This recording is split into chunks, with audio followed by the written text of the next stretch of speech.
Halo teman-teman, kami dari kelompok 1. Kami akan mempresentasikan hasil diskusi kami tentang siklus penjualan dan pengumpulan piutang. Namun sebelum itu kami akan memperkenalkan diri kami. Kenalkan, nama saya Franciscus Mayabela dengan NIM 23211480. Kenalkan, nama saya Daniel Putra Ditama dengan NIM 232114181. Perkenalkan, nama saya Maria Fitriana Jelusut dengan NIM 232114187. Saya Febriani Tangkelino dengan NIM 23211490. Dan saya Safina Delia Renata dengan NIM 232114191. Selamat menyaksikan video. Oke teman-teman, kita langsung masuk ke materi yang pertama, akun-akun dan golongan-golongan transaksi dalam siklus penjualan dan pengumpulan piutang. Yang pertama, tujuannya.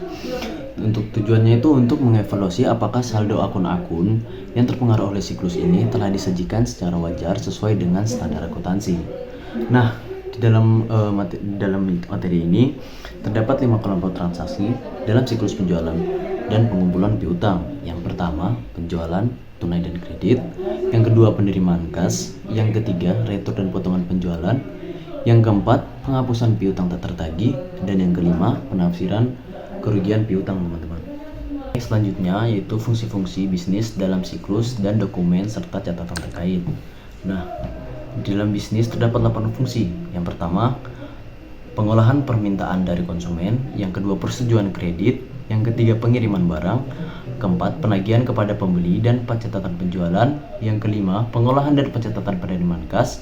Yang keenam, pengolahan dan pencatatan retur penjualan. Yang ketujuh, penghapusan piutang tak tertagih. Dan yang ke-8, penetapan piutang tak tertagih. Nah, dalam fungsi ini juga ada beberapa dokumen yang membantu menjalankan fungsi bisnis ini. Untuk yang pertama, fungsi bisnis pengolahan permintaan dari konsumen. Itu ada dokumen dan catatan terkait yang membantu, yaitu pesanan dari pembeli dan order penjualan. Nah, terus kemudian yang di pengiriman barang itu terdapat dokumen yang membantu, itu dokumen pengiriman. Terus di penagihan kepada pembeli dan catatan penjualan. Nah, di fungsi bisnis ini terdapat aspek-aspek penting dalam penagihan. Yang pertama, semua pengiriman barang telah dibuat penagihannya atau kelengkapannya. Yang kedua, tidak ada pengiriman yang ditagih lebih dari sekali atau keterjadian. Dan yang ketiga, setiap pengiriman ditagih dengan jumlah yang benar atau dengan ketelitian. Selanjutnya, pengolahan dan pencatatan penerimaan kas. Untuk dokumen yang membantunya itu surat pengantar pembayaran, daftar penerimaan kas, file transaksi penerimaan kas, dan jurnal penerimaan kas atau daftar. Nah, terus untuk fungsi selanjutnya, pengolahan dan pencatatan retur penjualan. Itu memiliki dokumen yang membantu, yaitu memo kredit dan jurnal retur dan pengurangan harga. Nah, untuk fungsi selanjutnya, penghapusan piutang. Dokumen atau catatan yang terkait yaitu formulir otorisasi penghapusan piutang. Dan yang terakhir, fungsi yang terakhir, pencadangan kerugian piutang. Oke teman-teman, sekarang kita akan membahas terkait metodologi untuk merancang pengujian pengendalian terkait dengan transaksi penjualan. Nah, di sini tuh ada 4 tahapan besar teman-teman. Dimana untuk tahapan pertama adalah pemahaman terkait pengendalian internal klien. Nah, di sini auditor itu mempelajari setiap bagan alir yang telah dibuat oleh klien ataupun mengajukan pertanyaan kepada klien terkait dengan daftar pertanyaan pengendalian internal. Dan juga auditor bisa melakukan transaction walkthrough untuk penjualan. Lanjut ke tahap yang kedua teman-teman. Di tahap yang kedua ini adalah auditor menetapkan risiko pengendalian yang direncanakan untuk penjualan.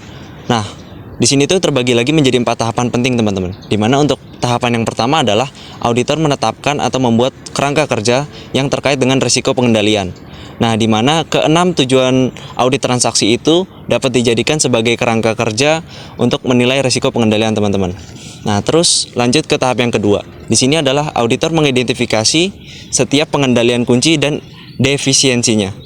Terus kita lanjut ke tahap yang ketiga, di mana setelah kita mengidentifikasi dari pengendalian dan defisiensinya, auditor itu menggabungkan hal tersebut untuk setiap tujuannya teman-teman.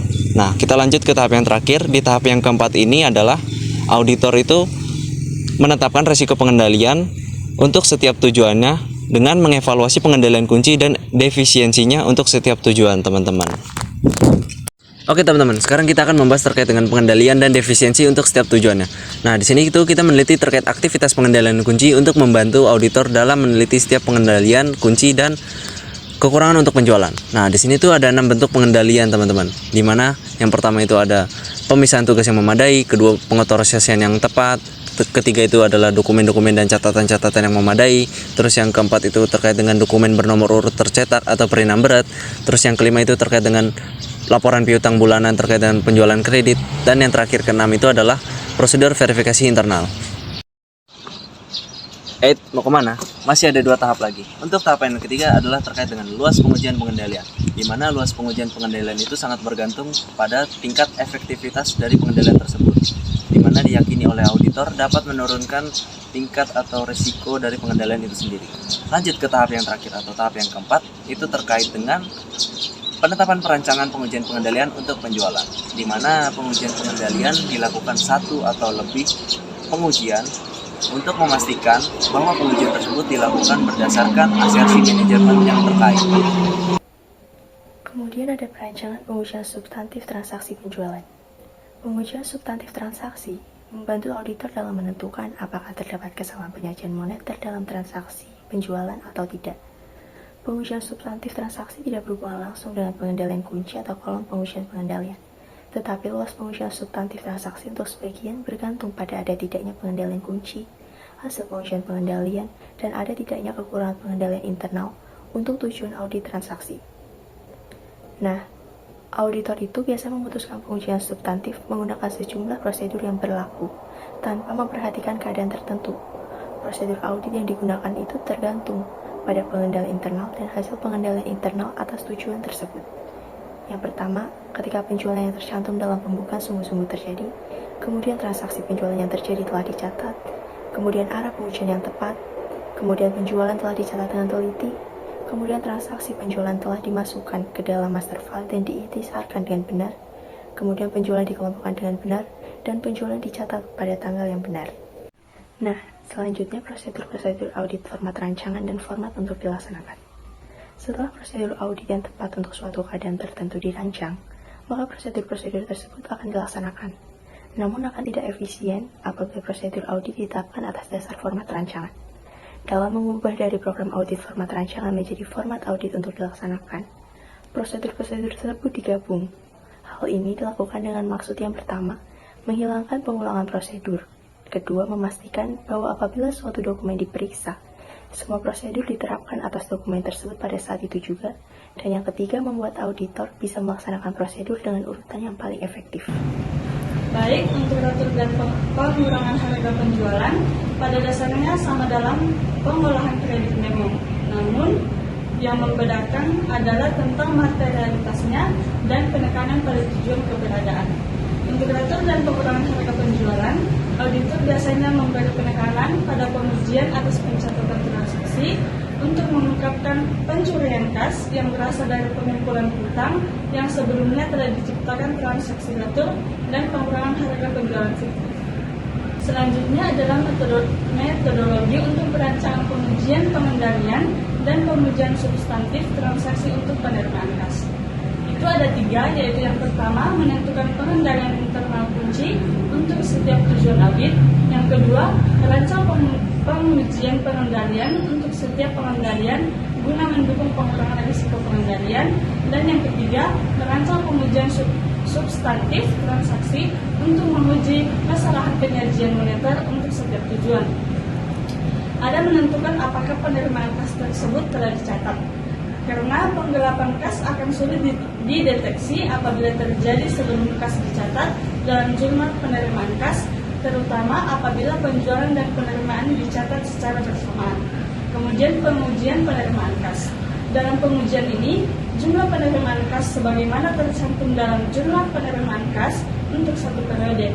Misalnya, 1 bulan direkonsiliasi dengan setoran yang sesungguhnya dilakukan ke bank pada periode yang sama. Kemudian pengujian untuk menemukan lapping usaha. Lapping piutang usaha adalah pengunduran waktu pencatatan penerimaan pengumpulan piutang dengan maksud untuk menutupi kekurangan kas.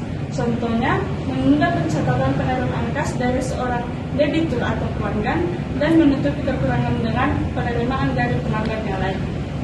Jadi, di sini saya akan menjelaskan 3 poin, yakni yang pertama yaitu pengauditan untuk penghapusan piutang. Kekhawatiran utama auditor terkait penghapusan piutang usaha adalah risiko di mana pegawai melakukan penggelapan kas dengan cara menghapus piutang yang sebenarnya sudah dibayar. Nah, untuk mencegah terjadinya penyelewengan ini, diperlukan adanya pengendalian yang kuat, yakni dengan menetapkan otorisasi yang tepat untuk setiap penghapusan piutang. Otorisasi yang dimaksud dalam hal ini adalah persetujuan atau izin yang diberikan oleh pejabat perusahaan yang berwenang untuk menghapus piutang setelah memastikan bahwa ada alasan yang valid dan sah mengapa debitur tidak membayar tagihan tersebut. Nah, otorisasi ini bertujuan untuk mencegah pegawai melakukan penyelewengan atau penggelapan kas dengan cara menghapus piutang yang sebenarnya telah dibayar oleh debitur. Verifikasi atas akun yang dihapus biasanya tidak memakan waktu yang lama, di mana auditor biasanya memeriksa apakah penghapusan piutang sudah disetujui oleh orang yang berwenang. Selain itu, mereka juga melihat korespondensi dalam arsip klien untuk mencari bukti bahwa piutang memang tidak bisa ditagih. Setelah memastikan bahwa penghapusan piutang sudah dicatat dengan benar dalam jurnal, auditor akan mengambil sampel piutang yang dihapus dan memeriksanya di file utama piutang usaha untuk memastikan semuanya sudah dicatat dengan benar. Lalu ada poin yang kedua, yaitu tambahan pengendalian internal atas saldo akun serta penyajian dan pengungkapan. Dalam pembahasan ini, menyoroti pentingnya pengendalian internal, pengujian pengendalian, dan pengujian substantif terhadap transaksi yang mempengaruhi saldo akun dalam siklus penjualan dan pengumpulan piutang. Apabila pengendalian internal dinilai efektif dan pengujian substantif juga mendukung pengendalian tersebut, maka risiko terjadinya kesalahan dalam laporan keuangan itu bisa dikurangi atau bisa diatasi. Pengendalian internal yang berkaitan langsung dengan penyajian dan pengungkapan juga bisa diterapkan, bahkan jika belum diuji sebelumnya. Ini penting untuk dilakukan untuk memastikan nilai bersih yang bisa direalisasi dari piutang usaha dan tujuan audit lainnya seperti hak dan kewajiban serta penyajian dan pengungkapan. Nilai bersih yang bisa direalisasi dari piutang adalah fokus utama karena seringkali mencerminkan bagian besar dalam laporan keuangan.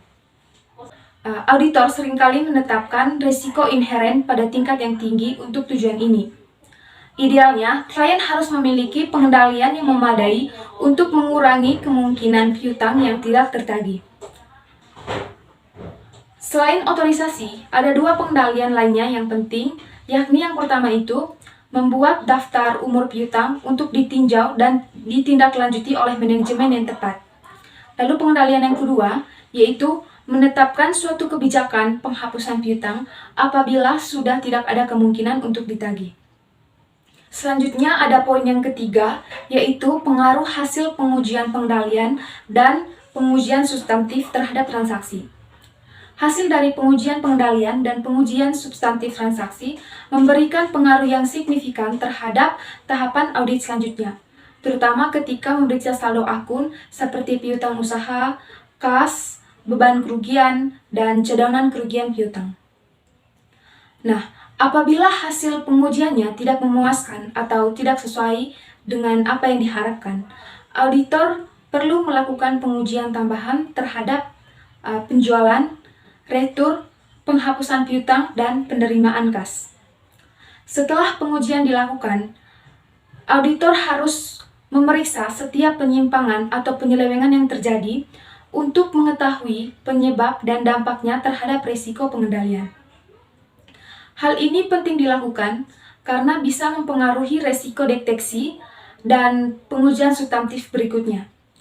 Pengaruh terbesar dari hasil pengujian ini terlihat ketika auditor menginformasi piutang di mana jenis konfirmasi, ukuran sampel, dan waktu pengiriman informasi akan terpengaruh. Sekian presentasi dari kelompok kami. Terima kasih atas perhatiannya.